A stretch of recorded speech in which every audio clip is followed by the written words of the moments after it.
podcast es patrocinado por la institución universitaria Summer como parte del laboratorio de infoproductos. Este episodio hace parte de la primera temporada de Action Plus y esperamos que reciban ideas e inspiración para actuar con impacto en la solución de los retos que nuestra sociedad está enfrentando actualmente. Hoy tenemos como nuestro game changer a Luis Enrique Ortiz. Él es el coordinador de emprendimiento de la institución de Summer. Que sea Luis el que se presente, el que nos hable de sus logros y de sus cuitas, como dicen por ahí. Bueno, Jorge, muchas gracias por la invitación, muchas gracias por permitirme estar en este espacio de la institución universitaria Summer. Yo tengo como formación profesional comunicador social periodista, pero toda mi experiencia profesional y laboral ha girado en torno a emprendimiento. He trabajado con diferentes instituciones del ecosistema emprendedor, tanto públicas como privadas, en diferentes procesos que hacen parte, digamos, de la dinámica emprendedora. Tengo un posgrado en gerencia de proyectos, tengo una maestría en administración de empresas. Y ¿el más preparado que qué? Que un cumis, no. Y hace más o menos 5 años estoy acompañando a la institución en estos procesos de emprendimiento. Súper, excelente. O sea, vamos a hablar con uno que sabe, uno que ha estado metido. Hoy queremos aprovechar que Luis está con nosotros para hablar un poco de emprendimiento. Pero queremos salirnos un poco de la visión de las herramientas y del emprendimiento como instrumento y más bien empezar a enfocarnos en tratarlo un poco desde lo que hemos estado experimentando en el ecosistema de emprendimiento, podríamos decir aquí local, pero seguramente extendernos también pues al ámbito nacional o internacional. Y es que pues, de pronto en nuestras conversaciones ha salido a relucir el tema de que podemos estar pasando por una especie de crisis, uno podría utilizar ese nombre. Ya aquí nosotros vamos a darle el nombre, si debe llamarse así o si es una transición que se está viviendo, qué es lo que está pasando, ¿sí? Pero lo podemos ver desde cómo han cambiado los perfiles de los emprendedores, lo que ha pasado con el emprendimiento aquí local, que fue o que ha sido por tanto tiempo reconocido a nivel nacional como el emprendimiento movido a través de instituciones como Ruta N y otras instituciones locales, pero que hoy estamos viendo que algo está pasando con el emprendedor local, ¿cierto? No sé si de pronto quisieras hablarnos un poco de eso, ¿cierto? De eso que se está percibiendo en cuanto al emprendimiento local y lo que venimos viendo desde distintas entidades también que tú estás involucrado con distintas organizaciones en ese tema. Bueno, perfecto. En ese sentido, creo que el gran cambio que se viene dando en este momento con relación al emprendimiento, por lo menos en Medellín, es una apuesta hacia emprendimientos de oportunidad más que de necesidad. Hace varios años, pues digamos, había una disposición por acompañar cualquier tipo de emprendimiento, desde el emprendimiento que digamos se dedicara a la venta de un producto sin valor agregado, o en la misma bolsa que había, digamos, un emprendimiento un poco más de base tecnológica. Más sofisticado. Ahora digamos que hay una apuesta en esta administración, pero que también ha sido, digamos, consecuente con los cambios que se han venido dando en pasadas administraciones, donde se quiere identificar esos emprendimientos de oportunidad que estén vinculados a esta industria, la industria 4.0, todo lo que son las famosas 4R. Y eso ha llevado a que se empiece a generar toda una estrategia y una política alrededor del apoyo a este tipo de iniciativas, lo que ha llevado a transformar, digamos, algunas entidades del ecosistema como los CDESOS, como la misma Ruta N, a potenciar ese tipo de emprendimientos. Entonces, esa es la gran apuesta de la ciudad. El problema es que este tipo de emprendimiento de oportunidad y más basado en estas tecnologías no se da de la noche a la mañana. Hay que tener todo un caldo de cultivo, hay que tener un terreno abonado para que estos emprendimientos se den. Y es ahí donde las universidades tenemos un papel fundamental para poder desde el aula generar las condiciones para que el ecosistema pueda recibir a esos emprendimientos. O sea, porque la percepción es que hay escasez. Sí. ¿Cierto? O sea, de emprendedores. Sí, de hecho, uno conoce muchas veces como la tras bambalinas de las diferentes convocatorias, y las entidades han manifestado que hay problemas no solo alrededor del número de este tipo, pues, de emprendimientos, sino también la calidad de los mismos y lo que están desarrollando. Porque si bien la tecnología puede verse reflejada en la implementación quizás de redes sociales o de canales digitales de distribución, hasta ya algo mucho más tecnológicamente desarrollado, el encontrar, digamos, esos emprendimientos de oportunidad que apliquen una tecnología un poco más avanzada y que estén, digamos, articulados también a las problemáticas del territorio, ha sido lo más complejo. Entonces, eso ha hecho que quizás los recursos y las diferentes convocatorias que se tienen en el ecosistema actual no sean totalmente aprovechadas, y eso debe llevar incluso a un trabajo articulado entre las instituciones de apoyo al emprendedor en etapas, digamos, avanzadas con las universidades. Y hay que reconocer también que las universidades, muchas de ellas, por sus programas académicos, por su apuesta institucional, no cuentan con las capacidades o con los recursos para cerrar esas brechas. Claro. Tratando de irnos un poco más digamos que a la motivación del emprendedor, ¿cierto? Saliéndonos un poco de lo institucional y más bien si nos fuéramos a dirigir al emprendedor. Más con el ánimo de hacerlo consciente, porque en cierta forma nosotros necesitaríamos también un emprendedor consciente que adopte esas tecnologías y que esté dispuesto a someterse a lo que implica, ¿cierto? El crecimiento, al entrenamiento y un montón de cosas.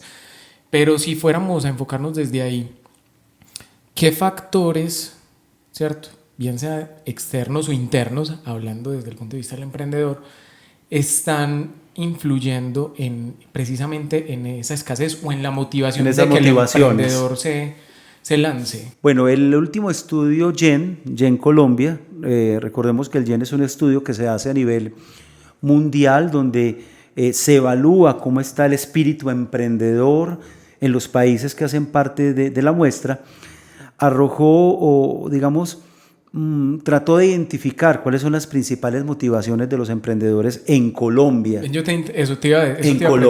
Colombia, sí. Y sorprendentemente uno creería que, digamos, el hacer la diferencia tendría un porcentaje alto. De hecho, te hago la pregunta. O sea, como la inspiración. Sí, como la inspiración. ¿Cuál podría ser el porcentaje, Jorge, con relación a esa motivación de hacer la diferencia? Es que si a mí me preguntan como emprendedor, pues para mí eso sería sí. No, más del 60 o 70%. O sea, la inspiración que uno obtiene, la obtiene de esa intención de hacer la diferencia con un producto. ¿O cómo está la cosa? Pues de hecho, si bien hay un porcentaje significativo, no es un porcentaje nada despreciable, si lo vamos a comparar con la principal motivación, que es tener algo con qué vivir, o algo de qué vivir, la diferencia es abismal. Entre esos dos factores. Entre esos dos factores. Puede ser casi del 50%, la brecha. La encuesta que arrojó, el informe que arrojó mejor, que el hacer la diferencia es un 44.4% de la población que participó en dicho estudio. O sea, que encuentran ese factor. Pues, que vuelvo, insisto, no es nada despreciable. Sí. Pero si lo comparamos con el 90.1% de las personas que manifestaron que es para ganarse la vida, pues indudablemente hay una gran diferencia. Y digamos que eso también tiene que ver con algunas condiciones que se generaron con la pandemia. Muchas personas perdieron sus empleos o se vieron limitados, digamos, en el acceso a ciertos recursos económicos y se decidieron emprender. Pero no tanto por ese sentido de hacer la diferencia, sino por poder suplir o poder llenar ese vacío financiero. O sea, el altruismo pasó a un segundo plano. Digamos que el propósito mutó un poco.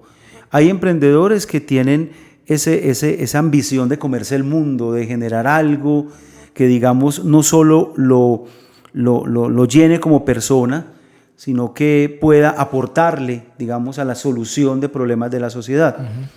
Pero este tema coyuntural de la pandemia pues ha llevado a que, digamos, ese propósito, esa ambición migre un poco y poder garantizar, digamos, las condiciones para poder vivir. Y lo hemos visto en muchos, digamos, programas que podemos ver de emprendimiento, sobre todo estos de venta de productos, de bisutería, de pijamas, de alimentos, que uno pregunta en estos nuevos emprendimientos cuándo surgieron, y todos surgieron por pandemia. Algunos por esa necesidad, otros por las condiciones del contexto. No podían salir, entonces debían de llegar a una solución o adquirir un producto o servicio que les solucionara un problema. Y otro elemento que se da con relación a los emprendedores y que también, digamos, está relacionado con este tema de la motivación, es que el emprendedor no es paciente. El emprendedor de ahora no tiene, digamos, muchos como esa capacidad de poder esperar el tiempo necesario para que su emprendimiento empiece a generar retornos. Entonces, lógico, un emprendedor quiere que haya un retorno rápido, y estos emprendimientos basados en conocimiento, basados en tecnología, donde se requiere investigación, donde las pruebas son un poco diferentes, la validación no es tan digamos, comercial directo. Sí, no es tan práctica, tan fácil como otros emprendimientos, sumado que hay unas inversiones que quizás pueden ser un poco más costosas, pues el retorno financiero puede ser un poco más demorado. Entonces esos factores también hacen que se desmotive un poco, y especialmente cuando los emprendedores no cuentan con un músculo financiero que les permita afrontar esas primeras etapas del emprendimiento. Claro, y yo creo que ahí sí hay un cambio, porque recuerdo en su momento participando, por ejemplo, en Capital Semilla, pero estamos hablando hace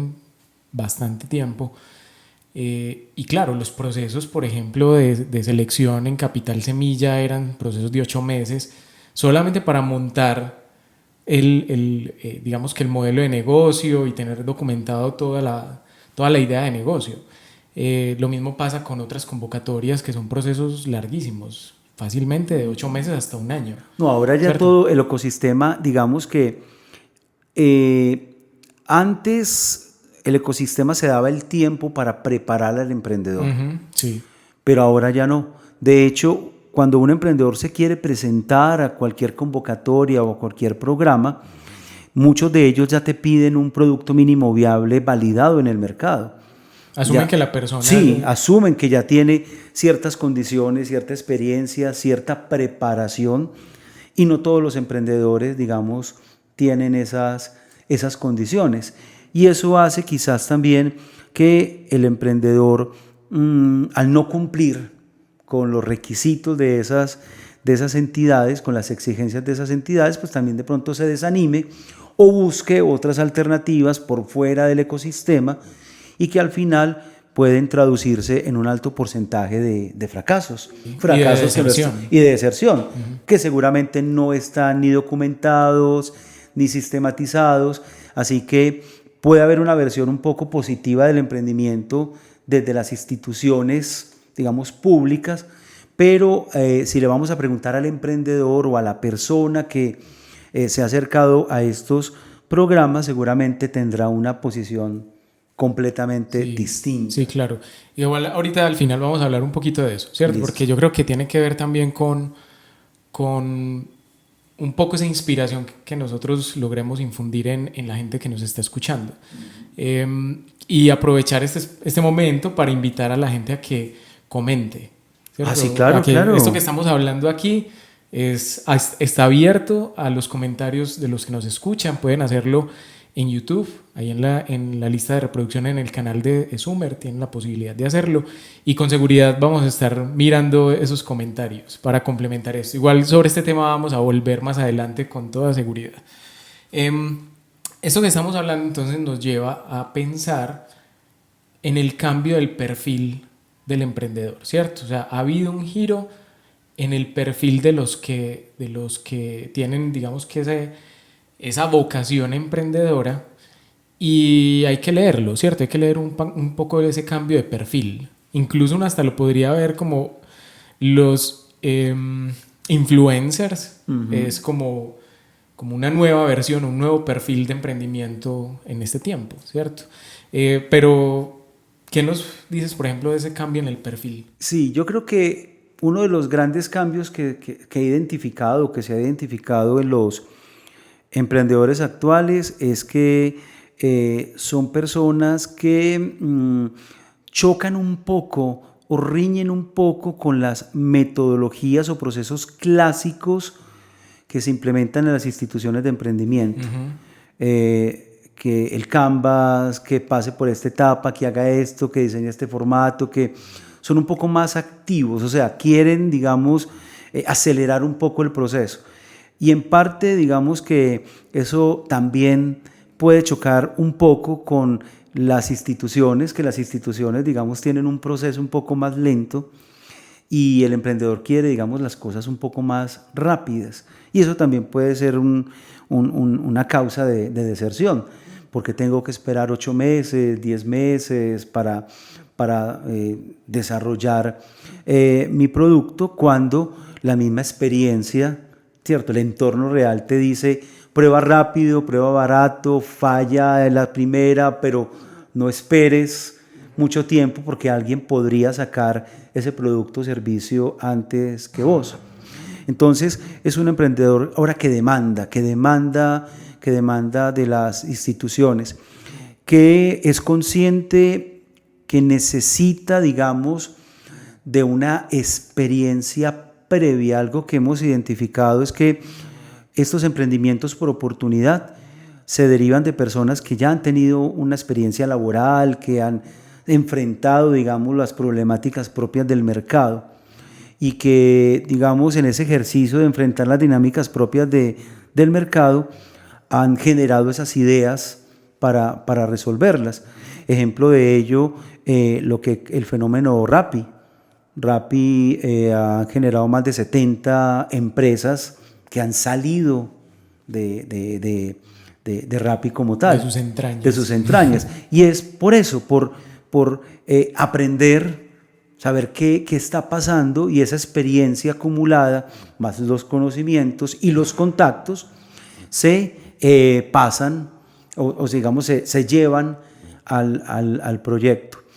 Otra cosa. Discúlpame, porque ahí hay algo importante, ¿cierto? Hay un detalle que puede ser valioso, y es que a lo mejor estamos digamos que como emprendedor uno también tendría que leer dónde está parado, ¿cierto? Sí. El ambiente donde está parado.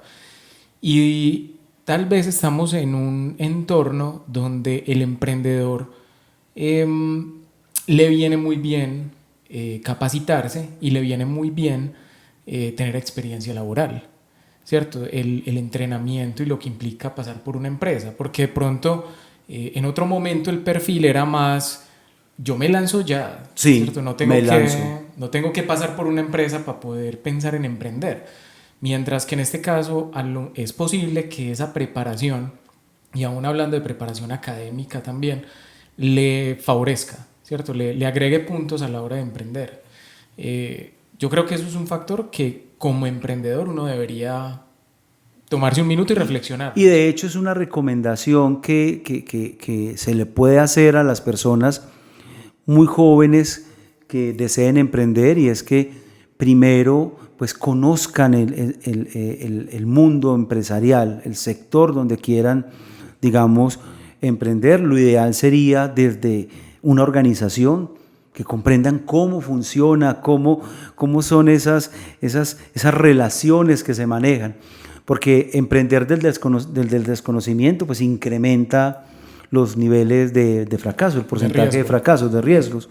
Entonces, el trabajar, digamos, en ese sector, identificar las oportunidades y canalizar lo que he capitalizado en esa experiencia, pues indudablemente se va a ver reflejado en emprendimientos como lo vemos ahora, que generan más valor agregado, que realmente sí tienen ese potencial de crecimiento, y que son los que buscan en este momento las aceleradoras, los fondos de inversión, porque detrás hay un equipo que no solo tiene el conocimiento técnico, sino que también tiene la experiencia y el conocimiento de el sector donde está emprendiendo. Claro. Y más aún, hace unos meses me puse en la tarea de mirar algunos requisitos y cómo estaban llevando a cabo la evaluación, por ejemplo, en Y Combinator, en Silicon Valley y en otras aceleradoras, y estiman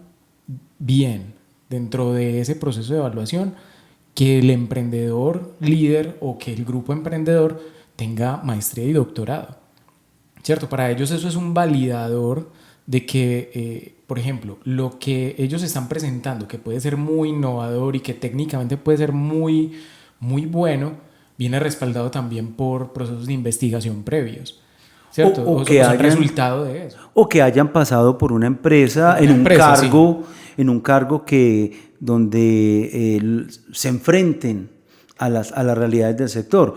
David Vélez, para fundar Nubank, tuvo que pasar por toda una experiencia laboral, y si miramos, muchos de las startups han pasado, digamos, por esa dinámica, y se convierte, digamos, en un elemento clave para ese nuevo perfil del emprendedor que se exige ahora. Y algo también importante es que, por lo menos dentro de los equipos emprendedores, las instituciones de apoyo al emprendedor validan también o están muy atentas al conocimiento técnico, que efectivamente dentro del equipo de trabajo, sea el emprendedor líder o alguno de los integrantes, pues tengan el conocimiento necesario para el desarrollo tecnológico de su iniciativa. Y eso es un problema también que, digamos, se ha identificado en las universidades. Personas que tienen una idea muy buena, que han identificado un problema en su contexto, en su entorno, pero que adolecen de la experiencia específica o del conocimiento específico en la solución que están desarrollando, y no cuentan con el equipo, hablando pues de personas, con las competencias para poder explotar la oportunidad. Sí, claro. Y sobre eso todo hace que también pues salgan del proceso. Claro, y sobre todo que no son cosas que uno vaya a tercerizar. Claro, sí, porque ese es el know-how. Claro, es el core del ese es el core, claro. Eso es cierto. Ahí, digamos que entendiendo que se ha dado ese cambio o esa transición como en el perfil del emprendedor, uno podría atreverse a decir, el emprendedor se cansó ya digamos que de la forma de apoyo que el sistema venía ofreciendo, que es muy de la capacitación, que es muy de venga, esto es lo que nosotros ofrecemos de esta forma, pero de pronto el emprendedor ya está buscando otra cosa. Digamos que el ecosistema se ha saturado un poco en ciertas cosas. Algunos pues lo defienden y dicen que es necesario, que porque es un proceso de filtrado, o que las ideas evolucionan y por lo tanto hay que volverlas, digamos, a evaluar o medir desde los instrumentos. Ejemplo, el Canvas. Nosotros tuvimos una discusión con emprendedores y ellos se quejaban de que a cualquier entidad siempre el Canvas era como el formato de entrada. Y que cuando entraban los formaban otra vez en Canvas, entonces, pero ¿hasta cuándo nos van a formar en Canvas? Pues, toda entidad, entramos a X entidad, Canvas, tal entidad, Canvas, cuando se necesita un poco más allá. Es necesario, por ejemplo, dentro de estos procesos de acompañamiento, todo lo que tiene que ver con la validación de mercado, el acercarse a esos clientes potenciales, el cómo llevo mi producto, cómo genero esa negociación, cómo establezco esa relación con esos clientes potenciales, que si bien se dan desde la formación ciertas bases, es necesario un acompañamiento en esas etapas ya de acceso a mercados.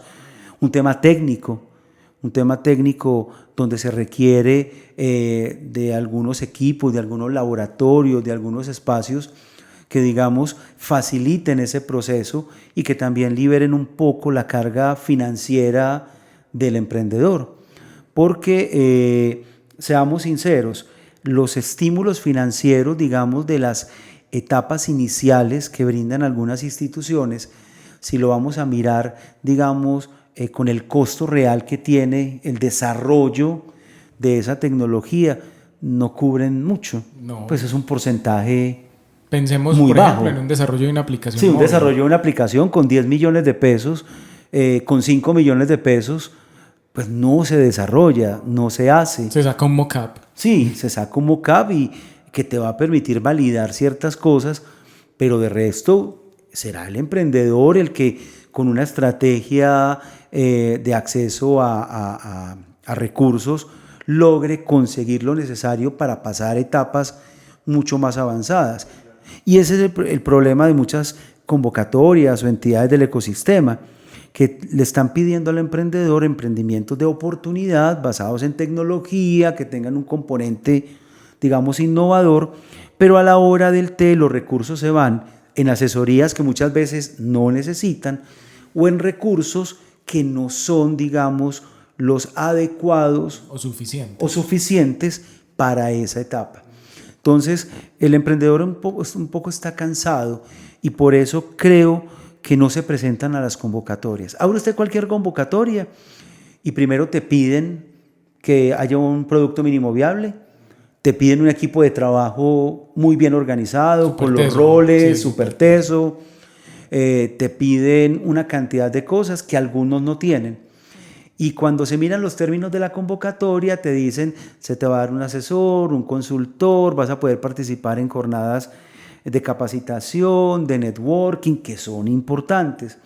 Pero quizás los emprendedores ya buscan un apoyo un poco más fuerte, que trascienda la formación y la asesoría, vuelvo, insisto, sin decir que no es necesaria, pero sí poder acceder a otro tipo de recursos que les permitan ya avanzar al siguiente paso. Claro, y es tan sencillo como esto. Conozco de primera mano emprendimientos muy buenos, ¿cierto? Que incluso tienen ya pruebas realizadas de mercado y que tienen clientes que terminan buscando su capitalización y su fondeo por fuera. Claro, con otras estrategias. Terminan yéndose de acá y terminan buscando una aceleradora en Estados Unidos o en Europa o en otros sitios. Pero también es por algo, Jorge, y son las condiciones para emprender, digamos, en Colombia. Si bien, según el Foro Económico Mundial, Colombia ocupa el primer lugar en América Latina para emprender, y el 25 a nivel mundial, o sea, no estamos mal, sí hay que mejorar las condiciones, la tramitología, por ejemplo, todo lo que es el acceso a capital paciente. Uh-huh. Sí, claro. A un capital paciente que espere. Y que esté dispuesta a jugársela. Claro, que esté dispuesta a jugársela. Entonces, encontrar, digamos, como esas posibilidades aquí en Colombia se da digamos, o apelando o buscando esas incubadoras internacionales que, digamos, están ávidas de proyectos. O segundo, hacer convocatoria y presentarse en Shark Tank, a ver si, ¿cierto? Si obtengo algún recurso. Sí, claro. ¿Cierto? Pero finalmente se trata de eso. O sea, aquí estamos buscando de recursos. Recursos. Sí. Definitivamente faltan recursos para apoyar los emprendedores. Y recursos que asuman el riesgo. Sí. Que asuman el riesgo. Y que asuman el riesgo lógico inteligentemente. O sea, no es que tenga una idea, entonces tenga la plata y haga lo que quiera. Pero que sí haya un tema de acompañamiento inteligente del recurso. No, y es que los tiempos, lo estamos diciendo, los tiempos han cambiado y la forma de emprender cambió, ¿cierto? De pronto, la visión que nosotros tenemos, hablando de nuestra cultura paisa, del arriero que a punta de berraquera sacaba un negocio adelante y que terminaba montando un imperio, esas cosas ya han cambiado, ¿cierto? Estamos hablando de épocas muy distintas y en este momento, si bien la berraquera y todo eso se necesita, hay que tenerla. Necesitamos también de recursos y necesitamos también de otro montón de cosas. Que acelere. Si sí. vamos a mirar el ejemplo que vos colocas del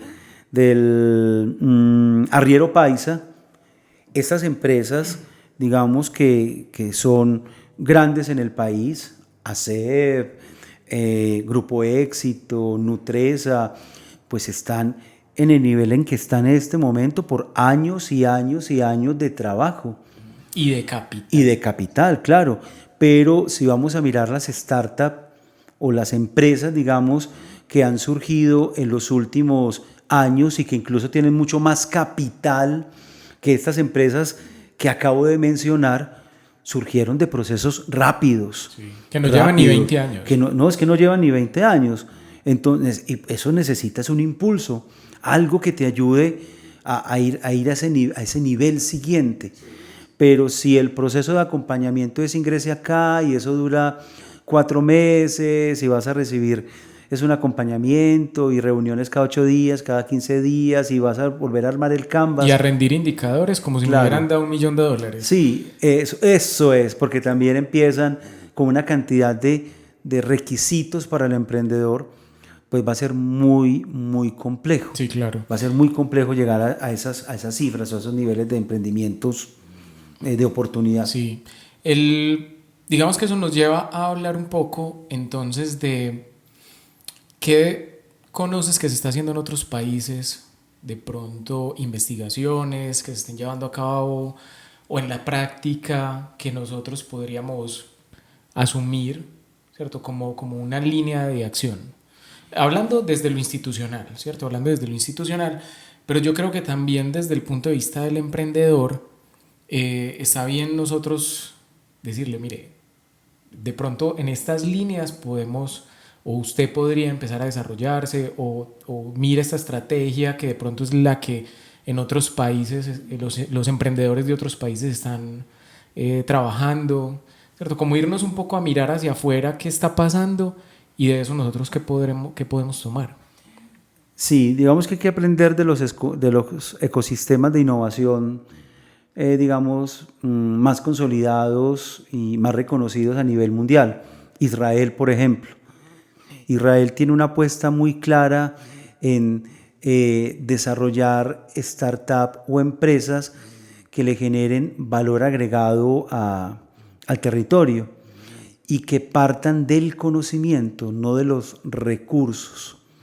Porque pues Israel es un país que es desértico, completamente desértico, no tiene, digamos, la riqueza que tiene un país como Colombia, y le apostó a apoyar ese tipo de iniciativas, con políticas como visas para emprendedores, que ya pues Colombia ya lo empezó a implementar, pero Israel ya lo tenía montado hace mucho tiempo, de invitar a que venga, monte la empresa, se le dan las condiciones, tiene los laboratorios, o sea, tiene todo para, ¿cierto? Aquí se le da todo, o sea, todo, para que usted pueda desarrollar su empresa. Imagínate eso.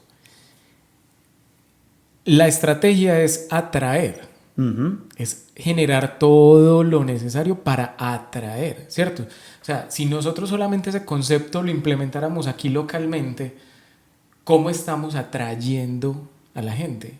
Aún nuestros emprendedores locales. ¿Cómo estamos enamorándolos, atrayéndolos realmente a que, convenciéndolos de que emprender es una buena el opción? camino? Claro. Claro, y que lo pueden hacer acá, que no hay necesidad de que presentes tu iniciativa a una incubadora en Estados Unidos. O que se vaya para Israel. O que se vaya para Israel o se vaya para otro país.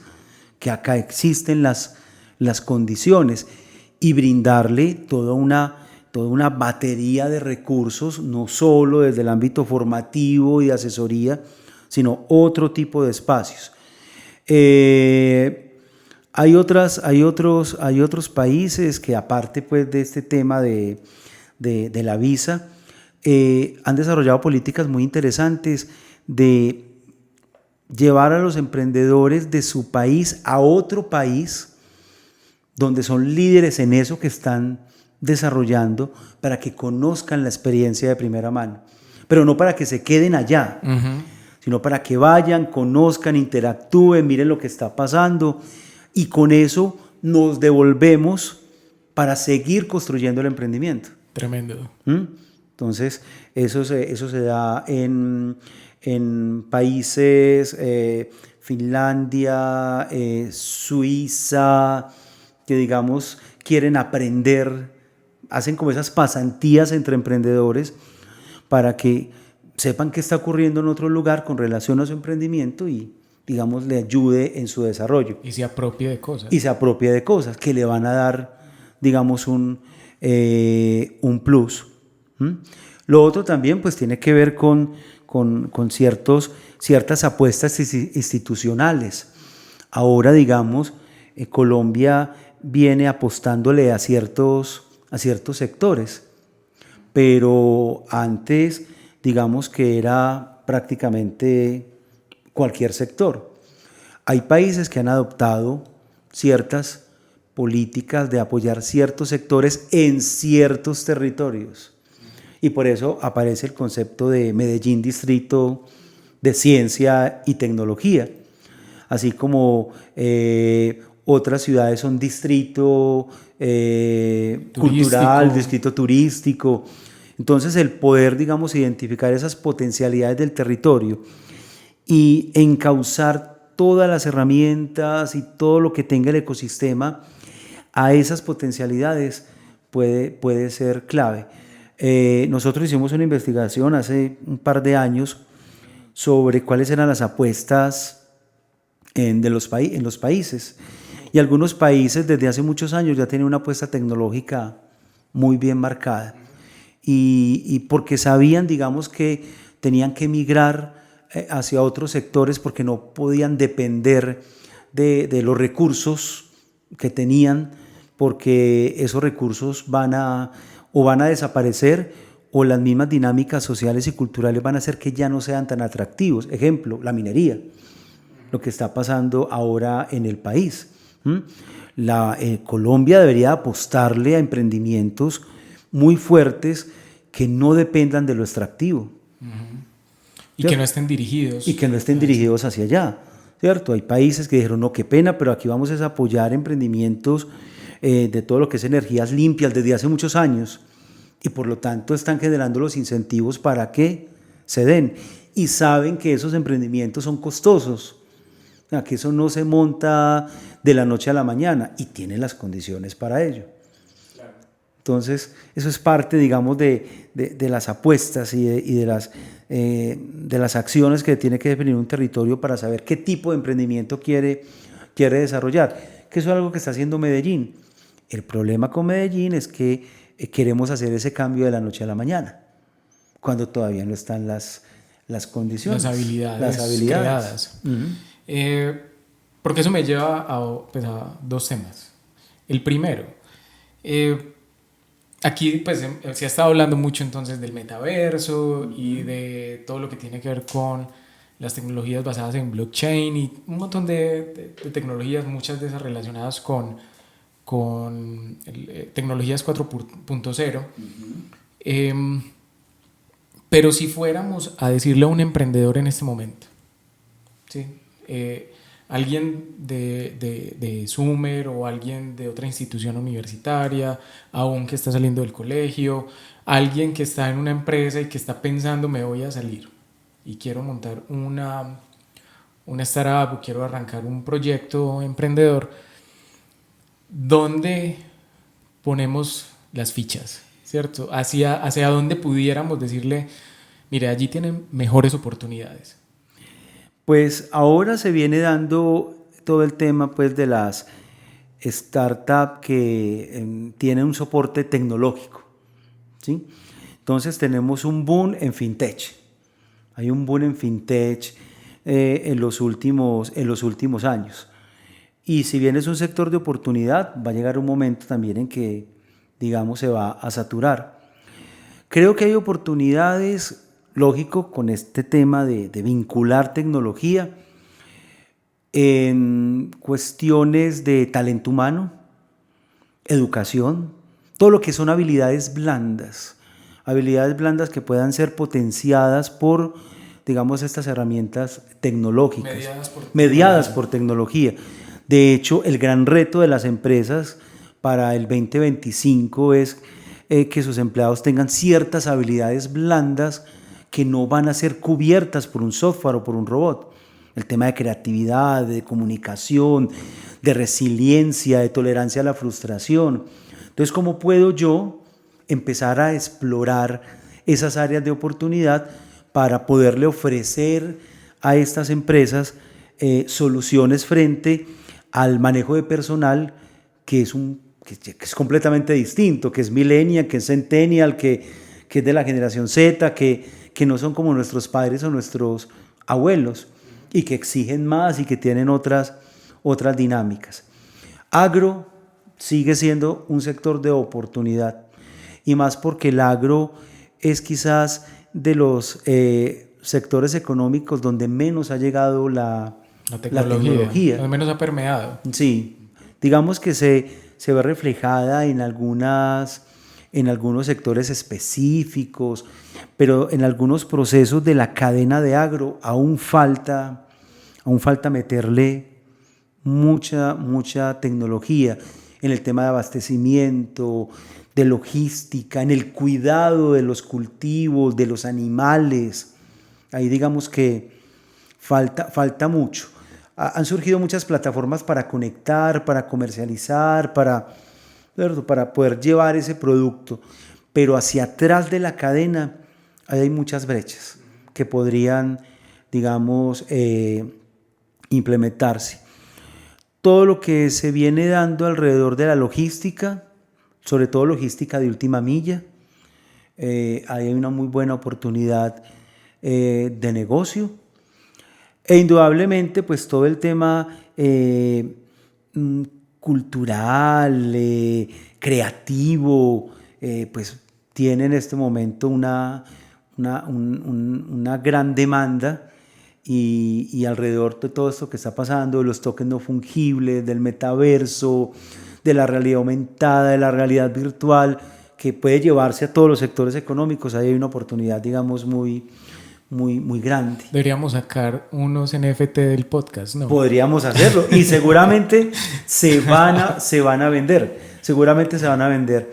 Están avisados. Sí, yo creo que lo que hay que hacer es ver cómo podemos empezar a incorporar estas tendencias tecnológicas en los emprendimientos para que empiecen a generar, digamos, valor agregado. Yo hablaba con una estudiante esta semana que tiene un emprendimiento de anchetas, de decoración, de regalos. Y hablábamos, bueno, ¿y por qué no meterle realidad aumentada a tu emprendimiento? Que haya algo donde tus clientes, cuando reciban, digamos, el regalo que le envían, escaneen y eso los lleve a un avatar de que la persona que lo mandó y que te salude, hola, mira, aquí te traigo, Quizás no tiene el nivel de otros desarrollos tecnológicos, pero le estás empezando a incorporar tecnología y vas a empezar a transformar un poco tu emprendimiento de un emprendimiento, digamos, muy básico, pues sin decir que esté mal, a darle un plus y llevarlo, digamos, a otras esferas con un componente tecnológico, que no implica el desarrollo pues, de un software desde cero, sino que yo puedo aprovechar esas herramientas que están ahí. Es que uno puede fortalecer y emprender de manera frugal, no se necesita tanta plata. Entonces, poder implementar esas herramientas que hay por ahí gratuitas para dinamizar, digamos, mi emprendimiento. Sí, por lo menos en una etapa inicial, ¿cierto? Hasta que se pruebe el modelo y cosas así. Es que, de hecho, Colombia es uno de los países que más startup tiene en América Latina.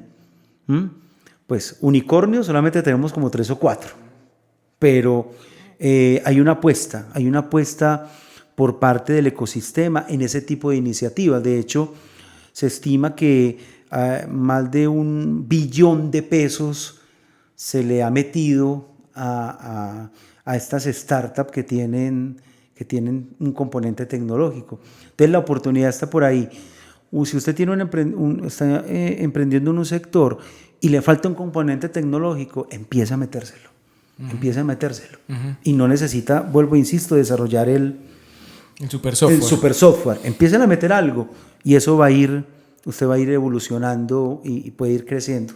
Yo creo que de la mano de eso también hay la posibilidad de hacer un cambio en los modelos y pensar en el desarrollo tecnológico también desde el punto de vista de tecnología o un modelo de tecnología compartida.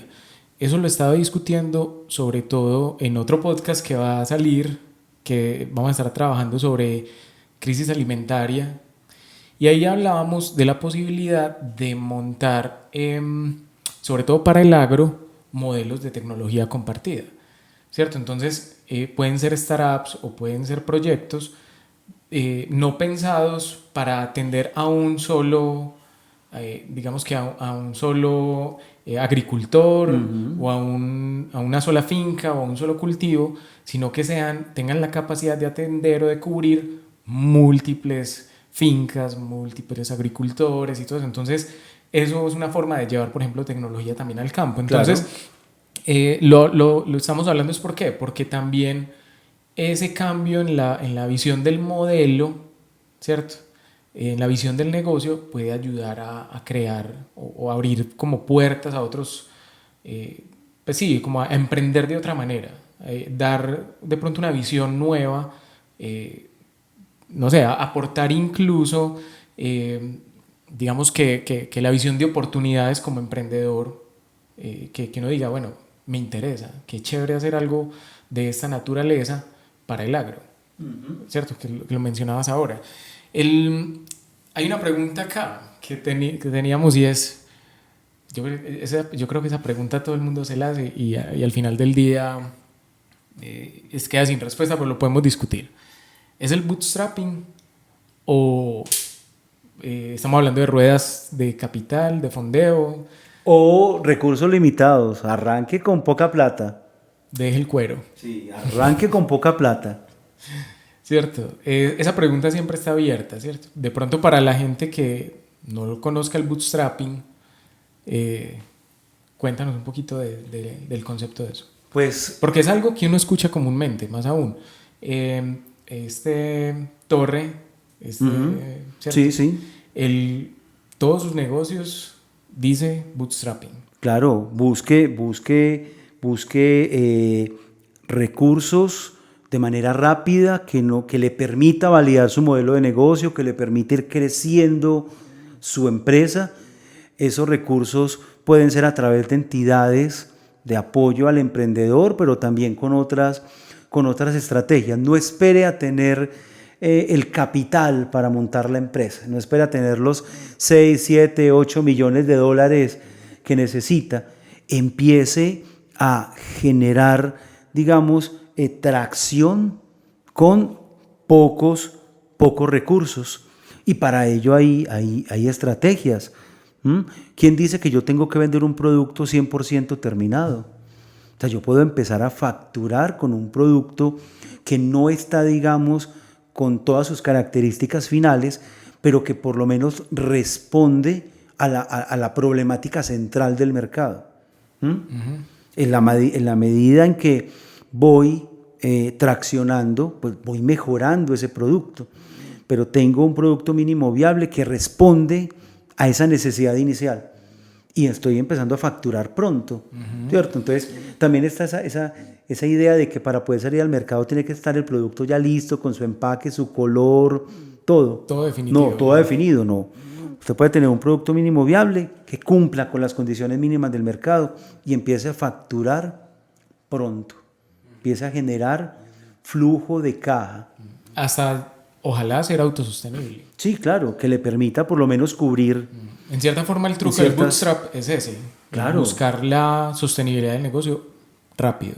Claro. Otra estrategia puede ser el aprovechar la gran cantidad de herramientas. Creo que hay una gran diferencia frente a nuestros años mozos. Cuando uno quería emprender, uno estaba muy sujeto a las pocas herramientas que había en el mercado. Pero ahora hay una cantidad de herramientas tecnológicas gratuitas que, digamos, te ofrecen por lo menos las condiciones mínimas para poder implementarlas en tu emprendimiento.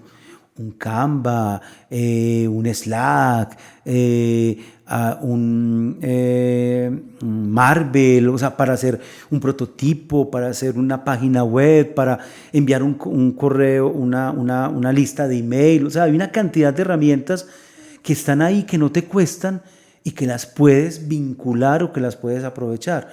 Lo que pasa es que también hay un desconocimiento de las herramientas por parte de las personas que están acompañando al emprendedor. ¿Cierto? Entonces, no es culpa del emprendedor. No es culpa del emprendedor. Ahí es donde tiene que estar, digamos, el apoyo de las instituciones. Está bien, vuelvo, insisto, el Canvas es importante, pero usted necesita generar tracción. MailChimp te permite enviar 2000 correos electrónicos. Gratis, sí. ¿Eso cómo se hace? Vea, así, hágalo así, envíelo. Es que yo necesito probar mi aplicación. Listo, vea, ahí está esta plataforma que te permite crear tu aplicación e incluso validarla con otros desarrolladores o mercado potencial. Ese es el asesor que necesita el emprendedor, no el docente acartonado. Y esa es una de las falencias que tiene el ecosistema. Necesitamos quien acompaña que ya lo haya hecho también. Que lo haya hecho, que lo haya experimentado, o que por lo menos conozca, que sepa. Otro elemento para poder conseguir esos recursos, mecanismos de financiación alternativos, todo lo que tiene que ver con financiación colaborativa, estas plataformas donde yo puedo subir un producto y voy consiguiendo primeros clientes que les interesa ese producto o ese servicio que estoy ofreciendo. Crowdfunding. Crowdfunding con todas sus modalidades, porque el crowdfunding tiene diferentes modalidades. Yo puedo apelar a un tema de crowdfunding para poder acceder a ciertos recursos sin sacrificar, digamos, como se hacen las rondas de inversión, parte de la empresa. Sí, claro. ¿Cierto? Sí, claro. O acceder a las rondas de una serie A, una serie B, pues una serie C, dependiendo de la evolución de la empresa y del capital que necesito. El tema de vincular, por ahí leía en un artículo, becarios sin beca. O sea, ¿cómo es eso? Becarios sin beca. ¿Cómo puedo atraer talento, por ejemplo, de las universidades y poderlos vincular al proyecto? Pelados muy pilos, que quizás quieren emprender, pero no tienen la idea, pero quieren emprender. Entonces, ¿cómo los capturo y cómo los meto a mi emprendimiento?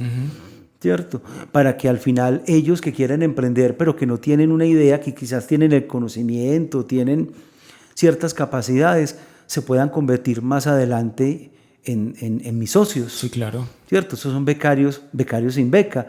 Les estoy dando la oportunidad de emprender conmigo y según el resultado podemos con acciones. eso lo hacen, por ejemplo, también en Y Combinator como un co-founder, ¿cierto? Pero en tecnología, básicamente ellos buscan es precisamente que de pronto el emprendedor líder que no tiene la capacidad técnica busque un co-founder que sí lo tenga. Que no necesariamente es dinero. Que no necesariamente es plata. Y de hecho tienen una plataforma donde hacen el match y las entrevistas entre ellos. O sea, ellos tienen la posibilidad de, el emprendedor líder, de mirar quiénes están ahí y hacerse ofertas y agendar entrevistas y conversar entre ellos. ¿Sí? Ahí hay una gran oportunidad. El ecosistema, digamos, acá en Medellín sí tiene esa falencia. Sí tiene esa falencia. Hay emprendimientos que se vienen desarrollando, los conozco, que están tratando de cerrar esa brecha, pero que, digamos, están en esa tarea. Pero es muy de la iniciativa del emprendedor. Eso sí es cierto. Lo que pasa es que aquí hay una serie de mitos y de imaginarios, Jorge, que vos lo sabes muy bien. Entonces, yo no cuento mi idea porque me la roban. Sí, sí, sí. Entonces, no fírmeme la confidencialidad. Eso, es el documento con la firma y si usted no me lo firma, entonces no. Entonces hay una cantidad de cosas que también impiden crear esos equipos de trabajo y poder avanzar. O el tema societario, que es que entonces me toca darle acciones, cuando ya hay figuras que te permiten reservar un porcentaje de las acciones para vincular a esos talentos, ¿cierto? Sí, claro. Entonces yo creo que hay estrategias, pero el emprendedor no accede a esas estrategias o no hay alguien que los oriente sobre cómo las pueden implementar. Claro. Listo, yo creo que por aquí vamos llegando como al final de la conversación, pero antes de cerrar quisiera de pronto que habláramos un poco de como líneas de acción concretas. Pueden ser desde lo institucional que venimos hablando, puede ser también desde el punto de vista del emprendedor, ¿cierto? Como para que esto que hemos hablado cobre un poco más de cuerpo y ese toque de motivación a actuar, ¿cierto? Aquí, digamos que la filosofía del podcast es queremos inspirar a que quienes nos escuchan actúen desde el ángulo, desde la perspectiva que sea institución o sea emprendedor, pero que lo haga, ¿cierto? Entonces, ¿qué les podríamos decir también que los motive? Que de pronto, a pesar del cambio de perfil, a pesar del contexto en el que estamos y todo eso, que se recobre ese espíritu de emprender y sobre todo también el de querer cambiar las cosas, ¿cierto? A mí me parece que es importante esa motivación un poco más altruista, porque es lo que lo sostiene a uno por muchos años, ¿sí? A pesar de que el sistema ralentice el proceso, a uno lo sostiene, digamos que ese altruismo o esa parte inspiradora del emprender. Entonces, ¿qué nos puedes decir de eso? Yo comenzaría con lo que acabas de decir, propósito. O sea, hay que volver al propósito de esos emprendedores clásicos que siempre nos dicen en las clases, que Jobs, que Elon. Que tienen un propósito más allá, digamos, de montar una empresa o un negocio. Y es querer, digamos, cambiar las cosas. Entonces, tengan un propósito y un propósito ambicioso que los motive, que los lleve más allá de sus límites. ¿Listo? Segundo, la actitud de la esponja. O sea, no se cierren. A veces uno se enamora tanto de la idea, del proyecto, que se cierra a todo. Y nada, y todo lo que uno vea que no, como que no está alineado a lo que estoy desarrollando, no me sirve. Tengan la actitud de la esponja, de absorber lo que está a su alrededor, pero también de filtrarlo, para que no, digamos, se desvíen de su objetivo. Investigar y preguntarse mucho. Experiencia. Tomen experiencia. Hay una consigna y esa es real. Uno no tiene experiencia por terceros. Toda la experiencia es propia. Pero Uno no aprende en cuerpo ajeno. Uno no aprende en cuerpo ajeno. Entonces, tengan experiencia. Yo quiero emprender en el agro. Vaya, o sea, vaya a la finca, métase en el pantano, entienda cómo se hace eso. No es que se vuelva un ingeniero agrónomo, pero por lo menos sepa qué es, cómo es la dinámica que hay ahí. Y compleméntela con la experiencia de los otros, que me complementan, no que me reemplazan mi experiencia, me la complementan. Entonces, métase en el cuento. ¿Listo?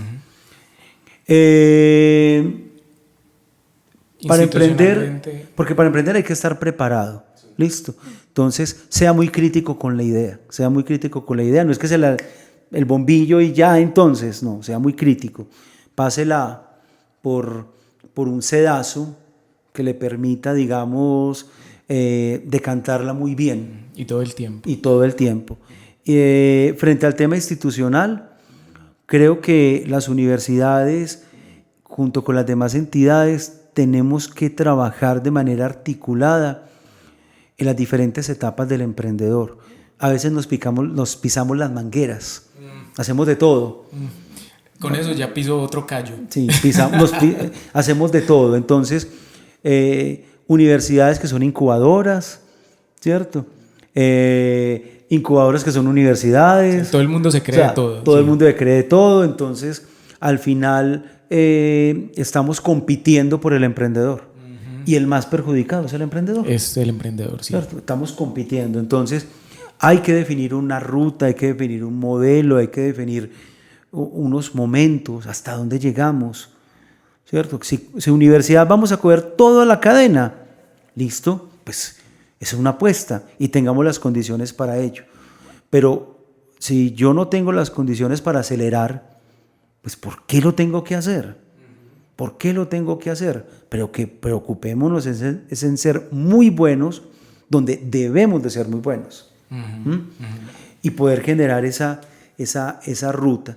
Repensar los incentivos, repensar lo que se le está ofreciendo al emprendedor. Hay que darle realmente valor, hay que darle valor al emprendedor, porque si no, emprende solo. Y se va. Emprende solo y se va.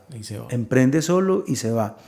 Y si uno mira de pronto algunos emprendedores que en este momento tienen su empresa, no lo hicieron de la mano de una universidad, no lo hicieron de la mano de una entidad del ecosistema, emprendieron. Sí. Y ya después de esas entidades los llaman a que den charlas de cómo emprender. Sí, yo sé a qué te refieres. Sí, entonces creo que hay que generar realmente motivaciones para el emprendedor, que lo animen a quedarse y a desarrollar acá su emprendimiento. Y no, o sea, como se dice por ahí, persistir mucho, porque esto no es de la noche a la mañana. Claro, eso no es una cosa que pase. Sí, eso no es. Porque me levanté un día y ya. No. Estamos de acuerdo. Luis, mil gracias. No, muchas gracias. Muchas gracias. Ha sido muy instructivo. Y yo sé que la gente que escucha el podcast, la gente que está de pronto con la intención de emprender, lo va a encontrar digamos que muy valioso. Invitar a las personas nuevamente a que escriban, incluso se pueden contactar directamente aquí con el área de emprendimiento de la universidad, si quieren conocer un poco más, si tienen alguna idea, algún proyecto, aquí se les da el acompañamiento. Sí, si tienen alguna inquietud, algo pues que ustedes quieran, digamos, recibir el acompañamiento, una duda que tengan frente a los procesos de emprendimiento, emprendimiento@esumer.edu.co, y hay una línea de WhatsApp que es el 321-591-3224. Entonces, bienvenidos y bienvenidas a las personas que deseen emprender. Sin spam, pero con mucho cariño.